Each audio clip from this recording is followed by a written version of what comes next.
Hello guys, welcome back to my YouTube channel. आज हम second semester का ये फर्स्ट चैप्टर करेंगे, तुलनात्मक राजनीति की समझ। और ये किस चैप्टर का है ये देख लेते हैं हम। ये है कौन सी बुक का, डिसिप्लिन स्पेसिफिक कोर्स तुलनात्मक राजनीतिक विश्लेषण में तरीके और दृष्टिकोण। तो इसमें मैंने ये आपके लिए नोट्स निकाल रखे हैं, क्योंकि वैसे पढ़ने में बहुत ज़्यादा भारी हो जाता है, इसलिए मैंने ये सारे नोट्स निकाल रखे। तुलनात्मक राजनीति की समझ, इससे हमें क्या समझ आता है कि जो पूरे वर्ल्ड में जो तुलना है, जो हम राजनीति नेता से तुलना करते हैं दूसरे नेता की, उन सब चीज़ों की समझ दे रखी है इसमें। तो आइए चलिए पढ़ते हैं। ये देखिए, इस अध्याय को पढ़ने के बाद विद्यार्थी तुलनात्मक राजनीति की प्रकृति और कार्यक्षेत्र के बारे में जानेंगे।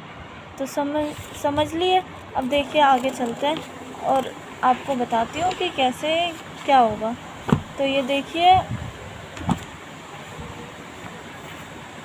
विद्वानों ने तुलनात्मक राजनीति को राजनीति विज्ञान के 3 मुख्य उपक्षेत्रों में से एक के रूप में समझा। विद्वानों ने, ये आपका फर्स्ट पॉइंट हो गया। और है हैरोप एवं मैककॉमिक के लिए तुलनात्मक राजनीति विभिन्न देशों में सरकार एवं राजनीति का व्यवस्थित अध्ययन है। और तुलना किसी को समानताओं एवं अंतरों की पहचान से आगे बढ़कर अंतः संबंधों के एक बड़े ढांचे में राजनीतिक घटनाओं का अध्ययन करने की अनुमति देती है। और ये नेक्स्ट है, कार्यात्मक तुल्यता के पक्ष में तर्क देकर यह कहा जाता है कि संस्थागत समानता को देखने के बजाय कोई भी राजनीति के भीतर और बाहर विभिन्न संस्थानों द्वारा निभाई गई भूमिकाओं और कार्यों का आकलन कर सकता है। किसी भी संस्था को केवल एक ही कार्य के लिए उत्तरदायी नहीं ठहराया जा सकता। इसी प्रकार कोई भी संस्था किसी एक कार्य तक सीमित नहीं रह सकती। और ये नेक्स्ट है, राष्ट्रीय राजनीतिक व्यवस्था मुख्य मामले हैं जिनकी तुलना विश्व राजनीति में सबसे महत्वपूर्ण राजनीतिक इकाइयों के रूप में की जाती है। यद्यपि वह एकमात्र विषय नहीं है जिनकी तुलनात्मक राजनीति द्वारा विश्लेषण किया जाता है। अब नेक्स्ट देखते हैं। नेक्स्ट, तुलनात्मक राजनीति के अनुशासन में 3 परंपराएं। अब इसकी 3 परंपराएं आ गई। एकल देशों में अध्ययन की ओर उन्मुख, ये है आपकी पहली परंपरा। और ये दूसरी है कार्य प्रणाली, और तीसरी विश्लेषणात्मक। और इसमें फर्स्ट में पहली परंपरा एकल देशों के अध्ययन की ओर उन्मुख है। यह अमेरिकी तुलनावादियों के प्रारंभिक झुकाव का अनुसरण करता है। दूसरी परंपरा तुलना के लिए नियम और मानक स्थापित करना चाहती है। यह उन तरीकों पर ध्यान केंद्रित करता है जिनके तुलनात्मक जानकारी, स्पष्टीकरण और भविष्यवाणी का बेहतर भंडार बनाया जा सकता है। तीसरी परंपरा विश्लेषणात्मक है और विधि के अनुभवजन्य विवरण का संयोजन प्रदान करती है। और यह है ऐतिहासिक दृष्टिकोण, कुछ संस्थानों के उत्पत्ति और विकास के अध्ययन पर केंद्रित है। दूसरा मैक्रिडिस पारंपरिक दृष्टिकोण को अनिवार्य रूप से संकीर्ण मानता है। यह आलोचना पश्चिमी यूरोपीय देशों के संस्थानों पर अनुचित ध्यान केंद्रित करने से संबंधित है। तीसरा, मैक्रिडिस ने दृष्टिकोण को अनिवार्य रूप से स्थिर कहा। उन्होंने इस दृष्टिकोण को अनिवार्य रूप से मोनोग्राफिक कहा, जिसका अर्थ है अध्ययन किसी व्यवस्था के राजनीतिक संस्थानों पर केंद्रित रहा। और ये नेक्स्ट है मैक्केस्क्यू की राजनीतिक संस्कृति को जानबूझकर संयुक्त राज्य की राजनीतिक संस्कृति के विरुद्ध खड़ा किया गया ताकि यह साबित हो सके कि उदार लोकतंत्र अमेरिकी की तरह एक दलीय प्रणाली जैसे उन वर्षों के दौरान मैक्सिको से बेहतर है। अध्ययन को सामाजिक राजनीतिक संबंधों की गतिशील प्रकृति और पारस्परिक विशेषताओं की अनदेखी करते हुए देशों को वर्गीकृत करने के लिए राजनीतिक झुकावों को मापने के लिए व्यवहारवादियों का प्रयास भी कहा जाता।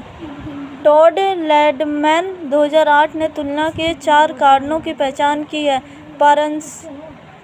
प्रासंगिक विवरण, वर्गीकरण, परिकल्पना, परीक्षण और भविष्यवाणी।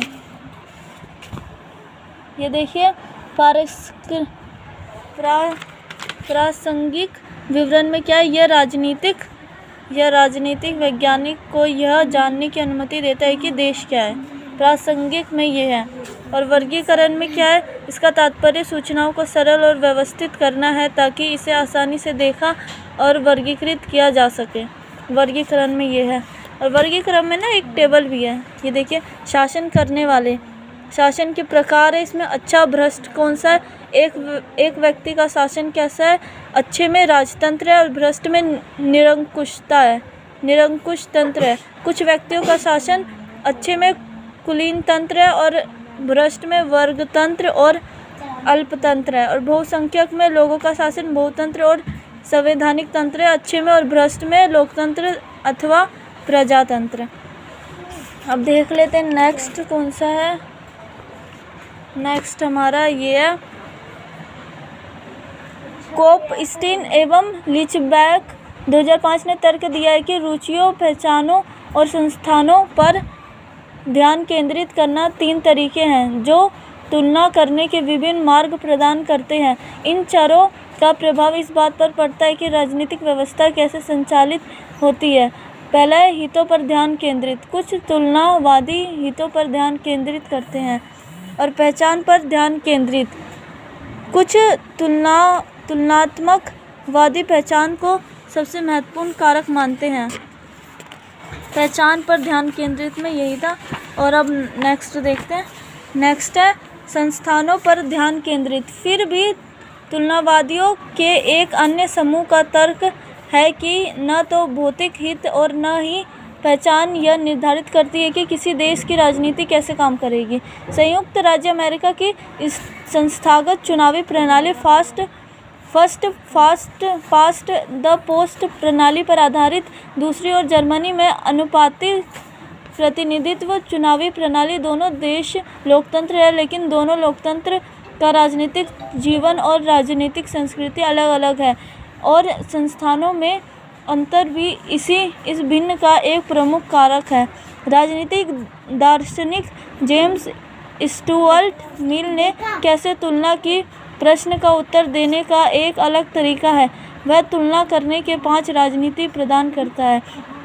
पहला समझौते की विधि और दूसरा अंतर की विधि और तीसरा है समझौते और अंतर की संयुक्त विधि, चौथा है अवशेषों की विधि और पांचवा है सहवर्ती विविधताओं की विधि। और इसमें है जे.एस.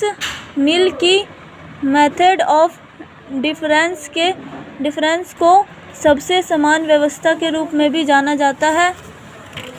और नेक्स्ट है अध्ययन का उद्देश्य क्षेत्रीय रूप से विभिन्न नहीं है, लेकिन किसी दिए गए राजनीतिक व्यवस्था को भीतर हो सकता है। उदाहरण के लिए सैन्य और शिक्षा पर खर्च संबंधी सरकारी नीतियों की तुलना। अनुशासन की यूरो केंद्रवाद प्रकृति के ग्रेट ब्रिटेन, फ्रांस, जर्मनी और सोवियत संघ पर अपना ध्यान केंद्रित किया। और ये यूरो केंद्रवाद का तात्पर्य पश्चिमी की सभ्यता, संस्कृति और नस्ल के पक्ष में इस चेष्टा और पूर्वाग्रह से है। पॉल रोसेनस्टीन रोडन 1943 ने बिग पशु का सिद्धांत दिया। बिग पशु का सिद्धांत किसने दिया? पॉल रोसेनस्टीन रोडन ने। और रागनार नरकसे ने क्या दिया? ने इस धारणा को प्रस्तुत किया जैसे ट्रिकल डाउन प्रभाव के रूप में जाना जाता है। और साइमन कुजनेटस ने तर्क दिया कि पूंजीवादी विकास वास्तव में अल्पावधि में आर्थिक असमानता को जन्म देगा। तो अब नेक्स्ट देखते हैं, नेक्स्ट क्या है। ये मैंने आपके शॉर्ट नोट्स बना रखे हैं।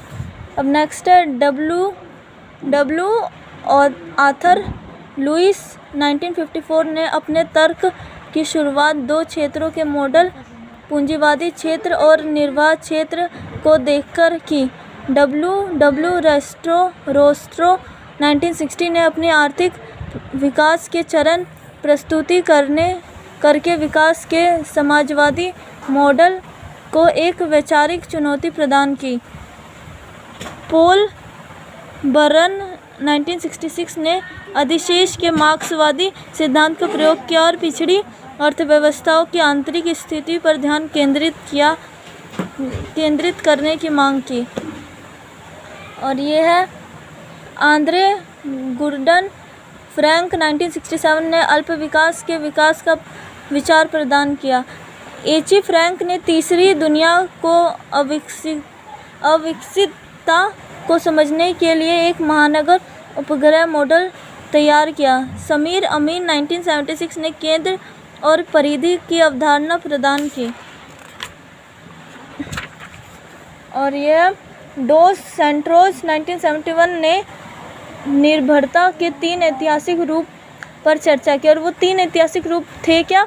औपनिवेशिक निर्भरता, वित्तीय औद्योगिक निर्भरता और तकनीकी औद्योगिक निर्भरता। और इसका निष्कर्ष देखिए। अब निष्कर्ष क्या निकला, ये जो हमने चैप्टर पढ़ा उसका निष्कर्ष अब जान लेते हैं हम। इसका एक पॉइंट है, तुलनात्मक राजनीति पर यूरो केंद्रवाद सक्रिय, औपचारिक और अत्यधिक वर्णनात्मक होने का आरोप लगाया गया है।